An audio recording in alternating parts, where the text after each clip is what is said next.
History Secrets.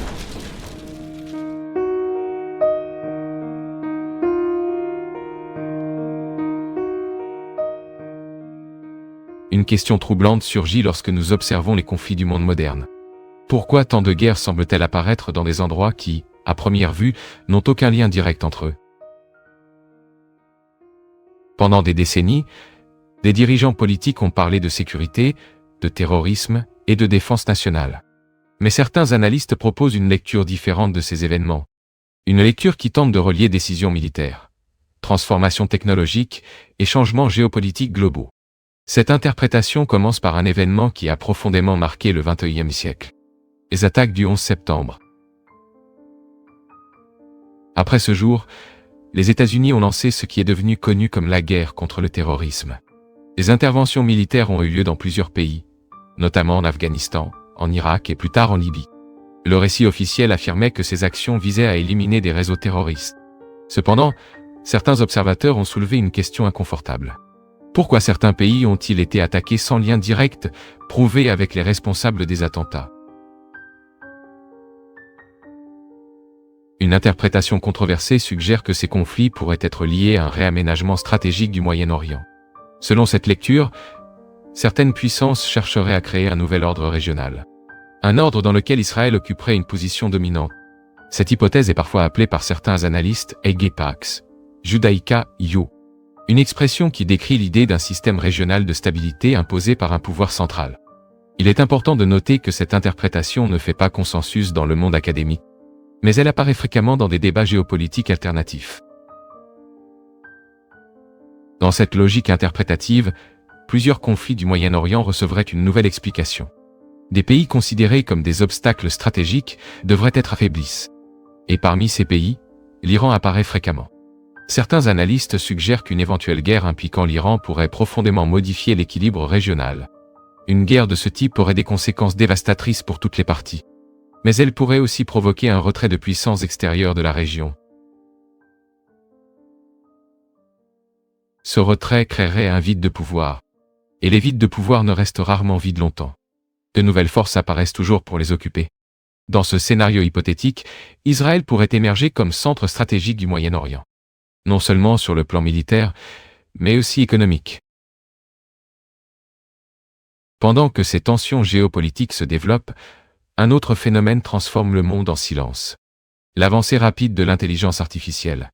D'énormes centres de données sont en construction dans plusieurs pays. Des gouvernements et des entreprises investissent des milliards dans des technologies informatiques avancées. Mais une question importante se pose. Comment cette technologie sera-t-elle réellement utilisée à l'avenir?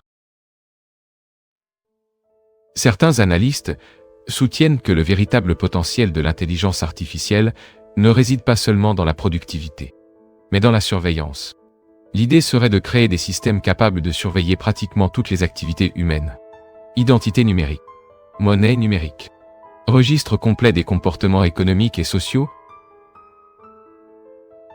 Dans un tel système, chaque achat, chaque déplacement et chaque interaction pourrait être enregistré. Des algorithmes analyseraient ces données pour construire des profils comportementaux. Ces profils permettraient de prévoir des comportements futurs et éventuellement d'influencer des décisions individuelles.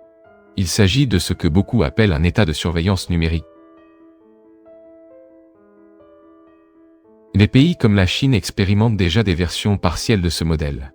Des systèmes de notation sociale et de surveillance numérique apparaissent dans différents contextes. Pour certains observateurs, cette tendance pourrait s'étendre à l'échelle mondiale dans les prochaines décennies.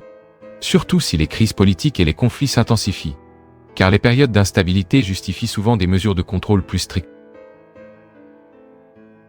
Mais la géopolitique mondiale ne se limite pas au Moyen-Orient ni à la technologie. L'Europe fait face à des tensions internes croissantes. Des flux migratoires intenses provoquent des débats politiques profonds.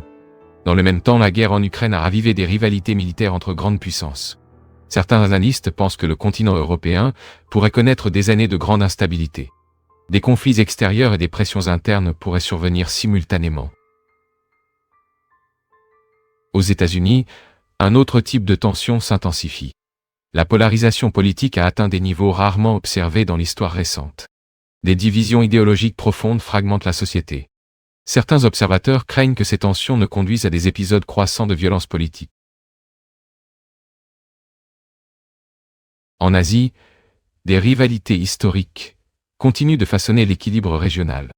La Chine, le Japon et l'Inde maintiennent des disputes stratégiques complexes. Parallèlement, des conflits commerciaux entre grandes puissances pourraient évoluer vers des blocages économiques. Par exemple, un embargo naval contre la Chine pourrait affecter drastiquement son économie.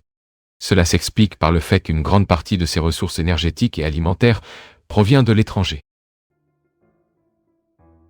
Lorsque nous observons ce scénario global, une image inquiétante apparaît. De multiples foyers de tension semblent émerger en même temps. Guerres régionales, conflits commerciaux, polarisation politique, crises migratoires, avancées technologiques capables de surveiller des sociétés entières. Certains analystes interprètent cet ensemble de phénomènes comme les signes d'une transformation profonde de l'ordre mondial.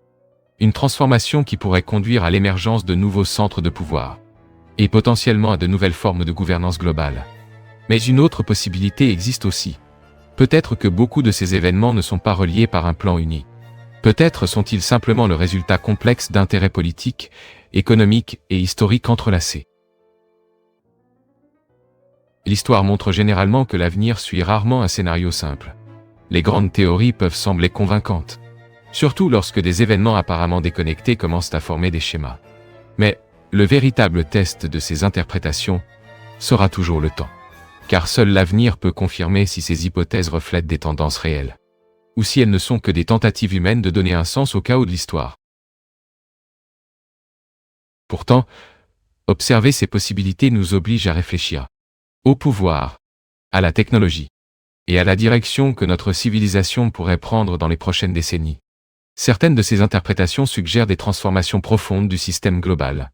Si ces lectures sont partiellement correctes, le XXIe siècle pourrait redéfinir complètement l'ordre international. Mais seules les prochaines années révéleront jusqu'où ces tendances iront réellement. Lorsque nous analysons des scénarios géopolitiques à long terme, une question inévitable apparaît. Que se passerait-il si plusieurs crises mondiales commençaient à se produire simultanément ? Certains analystes suggèrent que le monde pourrait entrer dans une période prolongée d'instabilité, pas nécessairement à cause d'un seul conflit, mais en raison de la convergence de plusieurs facteurs. Guerre régionale, crise économique, changement technologique et transformation sociale profonde. Dans cette lecture, l'Europe apparaît comme l'une des régions les plus vulnérables. Le continent fait face à deux types de pressions en même temps. D'un côté, des tensions externes impliquant la Russie. De l'autre, des tensions internes liées à l'immigration et à la polarisation politique.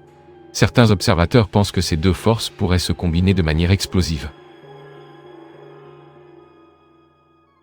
Les conflits externes consomment des ressources militaires et économiques, tandis que les conflits internes affaiblissent la cohésion sociale. Lorsque ces deux phénomènes se produisent simultanément, les gouvernements peuvent rencontrer des difficultés croissantes à maintenir la stabilité.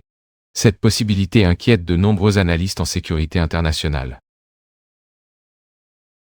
Aux États-Unis, un autre type de transformation sociale semble s'intensifier. La division politique entre différents groupes idéologiques est devenue extrêmement forte. Des récits incompatibles rivalisent dans l'espace public. Les institutions sont constamment remises en question. Et la confiance entre différents secteurs de la société semble diminuer. Certains chercheurs ont comparé cette situation à une expérience psychologique curieuse. Imaginez un récipient rempli de fourmis rouges et de fourmis noires. Tant que l'environnement reste stable, elles coexistent sans grand conflit. Mais si quelqu'un secoue violemment le récipient, le comportement change immédiatement. Les fourmis commencent à s'attaquer entre elles. Dans cet exemple, l'agressivité n'apparaît pas spontanément. Elle surgit lorsque l'environnement est perturbé. Certains analystes utilisent cette métaphore pour décrire des sociétés polarisées. Lorsque des tensions accumulées rencontrent des événements déclencheurs, des conflits peuvent surgir rapidement. Pendant que ces divisions internes s'approfondissent, d'autres régions du monde subissent également des pressions stratégiques. L'Amérique latine, par exemple, reste au centre de disputes économiques et énergétiques. Certaines interprétations suggèrent que des pays riches en ressources naturelles pourraient devenir des points de tension internationale. Parmi ces pays, le Venezuela apparaît fréquemment. Les conflits liés aux ressources énergétiques sont rarement simples. Ils impliquent généralement des intérêts commerciaux, des alliances politiques et des stratégies militaires. C'est pourquoi même des conflits régionaux peuvent avoir des conséquences mondiales, surtout lorsque de grandes puissances s'y impliquent directement ou indirectement. En parallèle, l'Asie connaît un processus de transformation géopolitique accéléré. La Chine, le Japon et l'Inde développent leurs capacités économiques et militaires. Ces pays rivalisent pour l'influence régionale et l'accès aux routes commerciales stratégiques. L'équilibre entre ces puissances sera l'un des facteurs décisifs pour l'avenir de l'ordre mondial. Parmi toutes ces tensions, il existe aussi une dimension économique. Un éventuel blocage commercial contre la Chine, par exemple, aurait des conséquences énormes. L'économie chinoise dépend fortement des importations de pétrole. Et elle dépend également de grandes quantités de nourriture provenant de l'étranger. Si les routes maritimes étaient interrompues, l'impact pourrait être profond. Mais ce scénario n'affecterait pas seulement la Chine. L'économie mondiale est profondément interconnectée. Des perturbations dans une grande économie se répercutent sur toute la planète. Les marchés financiers, les chaînes d'approvisionnement et les systèmes industriels seraient affectés. Dans ce contexte de conflits simultanés, une hypothèse controversée réapparaît. Certains analystes suggèrent que le chaos mondial pourrait bénéficier à certains centres de pouvoir. Car les périodes d'instabilité génèrent souvent des opportunités économiques extraordinaires. Les entreprises technologiques, les institutions financières et les industries militaires prospèrent souvent en temps de crise. Dans cette lecture, Israël pourrait émerger comme un centre technologique et financier important. Surtout si des entreprises mondiales commencent à concentrer leurs opérations dans des régions considérées comme stratégiques. Israël possède déjà un secteur technologique hautement développé et dispose également de l'une des agences de renseignement les plus efficaces au monde.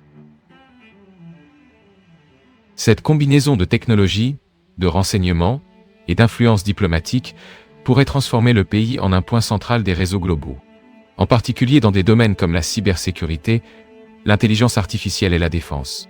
Certains analystes pensent que cela pourrait renforcer encore davantage sa position internationale. Une autre dimension de cette hypothèse concerne le commerce mondial. Si certaines routes commerciales sont interrompues par des guerres ou des sanctions, de nouveaux centres de négociation pourraient émerger. Les pays producteurs de ressources naturelles devraient trouver de nouveaux partenaires commerciaux, et de nouveaux intermédiaires pourraient apparaître dans ce processus. Dans des scénarios extrêmes, même les monnaies internationales pourraient changer. Historiquement, de grandes transformations monétaires se sont produites après des guerres ou des crises profondes. Certains analystes évoquent la possibilité de l'émergence de nouveaux systèmes financiers, surtout si les monnaies numériques et les systèmes financiers alternatifs gagnent en importance. Mais aucune de ces transformations ne se produit isolément. Les changements économiques, politiques et technologiques tendent à se renforcer mutuellement. Lorsqu'ils sont combinés, ils peuvent profondément modifier la structure du système international. Dans certaines interprétations plus spéculatives, cette période de chaos pourrait préparer le terrain pour un nouveau type d'ordre global.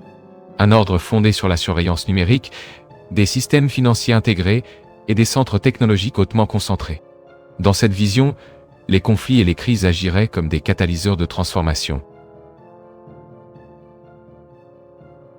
Mais il existe aussi une autre dimension dans ce débat, une dimension spirituelle et symbolique. Certains groupes interprètent les événements géopolitiques actuels à la lumière d'anciennes prophéties religieuses. Des prophéties qui parlent de conflits finaux, de dirigeants mondiaux et de transformations spirituelles profondes. Parmi ces interprétations apparaît souvent l'idée de l'émergence d'une figure centrale de pouvoir. Une figure qui surgirait au milieu du chaos global. Certaines traditions religieuses associent cette figure au concept de l'antéchrist. Un leadership qui concentrerait le pouvoir politique et spirituel avant de grands événements apocalyptiques. Dans ce récit, les conflits globaux et les transformations technologiques ne seraient que des étapes d'un processus beaucoup plus vaste. Un processus qui culminerait dans des confrontations finales décrites dans des textes anciens. Parmi elles apparaît fréquemment la guerre de Gog et Magog. Un affrontement symbolique qui représenterait le point culminant d'une ère historique. Naturellement, ces interprétations appartiennent au domaine de la théologie et de l'eschatologie. Elles ne font pas partie du consensus académique ou scientifique. Mais elles continuent d'exercer une forte influence culturelle et religieuse dans différentes parties du monde. Ce qui rend ce scénario particulièrement intéressant, c'est la superposition de différentes narrations. Narration politique, narration économique, narration technologique et narration spirituelle. Toutes tentant d'expliquer les mêmes transformations globales. Peut-être que la question la plus importante n'est pas de savoir laquelle de ces interprétations est correcte, mais plutôt de comprendre comment différentes sociétés interprètent les mêmes événements. Car la manière dont nous comprenons le monde influence souvent les décisions que nous prenons. Et ces décisions finissent par façonner l'histoire elle-même. Si certaines de ces hypothèses s'avèrent correctes, les 2 prochaines décennies pourraient profondément redéfinir la structure du pouvoir mondial. Mais il est également possible que l'avenir suive un chemin complètement différent. L'histoire surprend toujours ceux qui pensent avoir découvert son scénario final. Pour l'instant, tout ce que nous pouvons faire, c'est observer les signes, analyser les schémas, et tenter de comprendre comment les forces invisibles de la politique, de la technologie et de la culture redessinent le monde. Car le XXIe siècle ne fait que commencer. Au cours de l'histoire, les périodes de grandes transformations ont toujours été difficiles à interpréter pendant qu'elles se produisaient. Ce n'est que des années plus tard que les schémas deviennent clairs. Cependant, lorsque des observateurs tentent d'analyser le présent, ils recourent inévitablement à des hypothèses. Certaines de ces hypothèses semblent plausibles, d'autres semblent exagérées, mais toutes naissent de la même tentative humaine de comprendre la direction des événements. L'interprétation présentée jusqu'ici propose un scénario assez spécifique. Un scénario dans lequel les conflits internationaux, les crises sociales et les avancées technologiques font partie d'un processus plus vaste. Un processus qui réorganiserait le système global de pouvoir. Mais cette interprétation soulève une question importante. Et si cette lecture était partiellement erronée? L'histoire montre que les grandes théories sur l'avenir échouent souvent. Des experts ont déjà prévu des effondrements inévitables qui ne se sont jamais produits. D'autres ont cru que certaines puissances domineraient le monde pour toujours. Et pourtant, de nouvelles forces ont toujours émergé.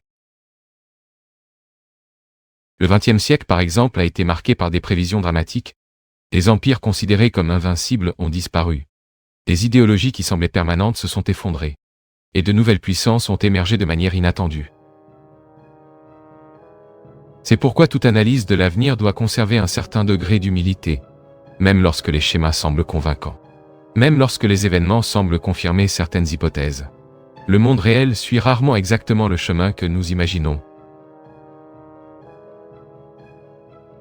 Malgré cela, certaines tendances peuvent être observées avec une relative clarté. La première est l'intensification de la compétition entre grandes puissances. Les États-Unis, la Chine, la Russie et d'autres nations rivalisent pour l'influence économique, technologique et militaire. Cette rivalité façonnera profondément le XXIe siècle. La deuxième tendance concerne la technologie. Jamais dans l'histoire de l'humanité autant de capacités technologiques n'ont émergé en même temps. Intelligence artificielle, biotechnologie, système de surveillance numérique, armes cybernétiques. Chacune de ces technologies a le potentiel de transformer des sociétés entières. Et lorsque des technologies puissantes apparaissent dans un environnement géopolitique instable, les risques augmentent, car ces outils peuvent être utilisés aussi bien pour le développement que pour le contrôle, pour la liberté ou pour la surveillance, pour la coopération ou pour le conflit. Une troisième tendance concerne des transformations sociales profondes. Les sociétés du monde entier font face à des défis similaires. Polarisation politique, crise de confiance institutionnelle, inégalité économique persistante, et un sentiment croissant d'incertitude face à l'avenir. Ces pressions sociales peuvent générer des mouvements politiques imprévisibles. Au cours de l'histoire, des périodes d'instabilité ont souvent donné naissance à des dirigeants inattendus. Certains ont promu des réformes positives. D'autres ont conduit leur société vers des chemins dangereux. C'est à ce moment que les récits religieux et culturels réapparaissent dans le débat. De nombreuses traditions spirituelles parlent de périodes de grandes turbulences avant des transformations profondes. Pour certains courants religieux, Le monde actuel semble refléter ces moments décrits dans d'anciens textes prophétiques. Mais même ces interprétations religieuses comportent plusieurs lectures. Certains croient qu'elles décrivent des événements littéraux. D'autres les comprennent comme des métaphores de transformation spirituelle et morale de l'humanité. Les deux visions coexistent depuis des siècles. Indépendamment de l'interprétation adoptée, une chose semble claire. Nous vivons un moment de transition. L'ordre international construit après la Seconde Guerre mondiale est remis en question. De nouveaux pôles de pouvoir émergent. De nouvelles technologies redéfinissent les possibilités humaines. Dans ce contexte, l'avenir reste ouvert. Un système global plus coopératif peut émerger. Ou bien, une période prolongée de rivalité intense peut apparaître. Peut-être verrons-nous des avancées technologiques qui élargissent la liberté humaine. Ou peut-être assisterons-nous à des systèmes de contrôle social sans précédent. Ce qui se passera dans les prochaines décennies dépendra d'innombrables décisions. Des décisions prises par les gouvernements, par les entreprises, par les communautés, et aussi par des individus ordinaires. L'histoire n'est pas seulement le résultat de grandes stratégies globales.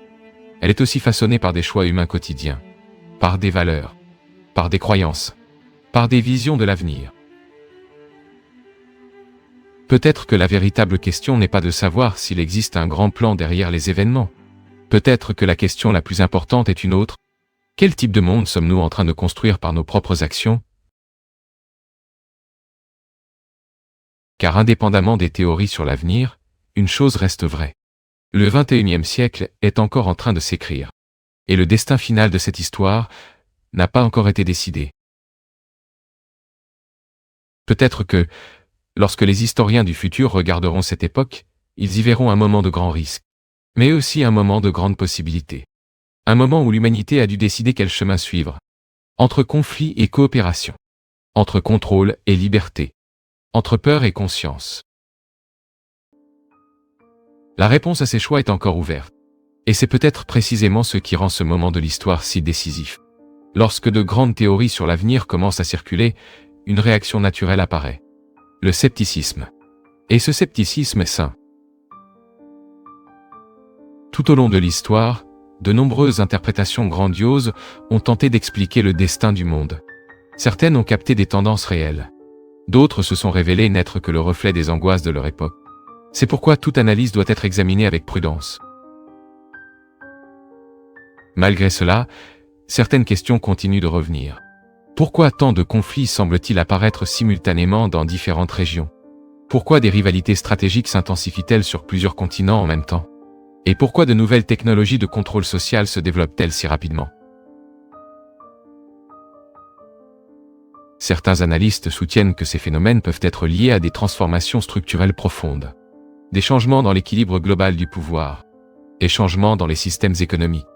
Des changements dans la manière dont les sociétés sont organisées. Ces transformations ont tendance à se produire par cycles historiques. Au cours des 5 derniers siècles, différentes puissances ont dominé la scène internationale. D'abord les empires européens. Ensuite, les grandes puissances industrielles. Puis l'ordre international dirigé par les États-Unis après la Seconde Guerre mondiale. Mais aucun système de pouvoir ne reste statique pour toujours.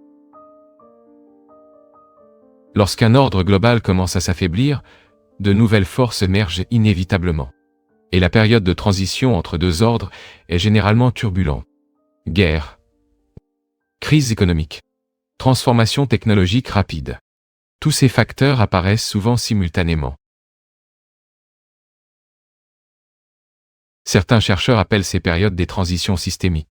Des moments où le monde doit réorganiser ses structures de pouvoir, et ces transitions se produisent rarement sans conflit. Si cette interprétation est correcte, ce que nous observons aujourd'hui pourrait être le début de l'une de ces grandes transitions. Un changement qui pourrait durer des décennies, peut-être même un demi-siècle. Pendant ce processus, différents modèles d'organisation globale pourraient entrer en compétition. Des modèles fondés sur la démocratie libérale. Des modèles fondés sur des États centralisés. Des modèles fondés sur la technologie et le contrôle numérique. Chacun tentant d'apporter une réponse aux défis du monde moderne.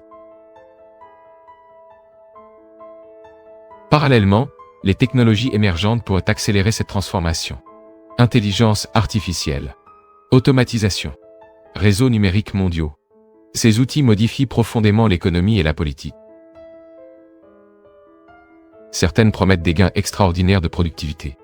D'autres suscitent des inquiétudes concernant la vie privée et la liberté. Et beaucoup d'entre elles n'en sont encore qu'au début de leur développement.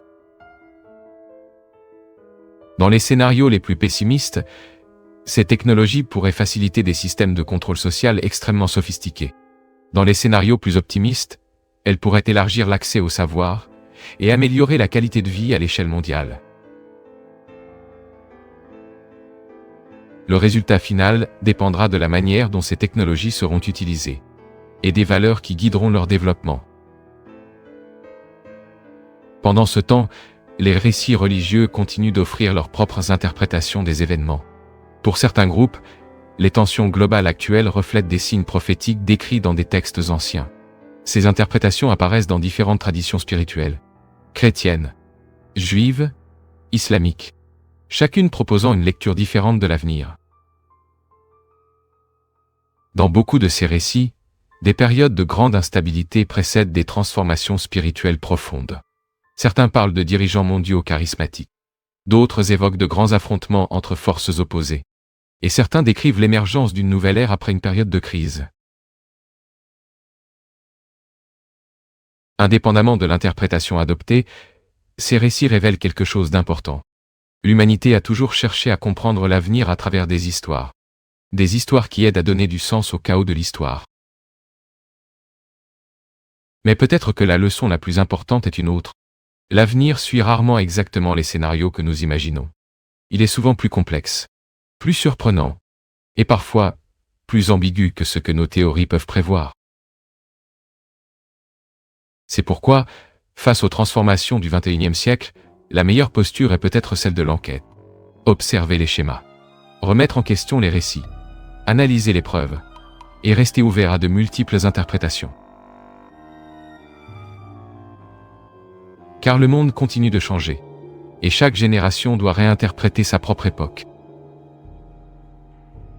Si nous entrons réellement dans une nouvelle phase de l'histoire globale, les signes deviendront de plus en plus clairs. Conflits, innovation, transformation culturelle. Tous ces éléments aideront à révéler la direction que l'humanité est en train de prendre. D'ici là, le plus important est peut-être de préserver deux qualités rares, la curiosité et le discernement. Car comprendre le monde exige les deux. L'histoire du XXIe siècle est encore en train de s'écrire. Et les prochaines décennies pourraient révéler des transformations que nous commençons à peine à imaginer. Au fil de l'histoire, des civilisations sont apparues, ont disparu, et ont laissé des traces dispersées dans le temps. Certaines de ces traces ont été découvertes. D'autres attendent encore d'être révélées. Et dans le prochain documentaire, nous explorerons l'un de ces mystères. Ceci est History Secret. Abonnez-vous et continuez à explorer l'histoire avec nous. Car certains secrets de l'histoire attendent encore d'être révélés.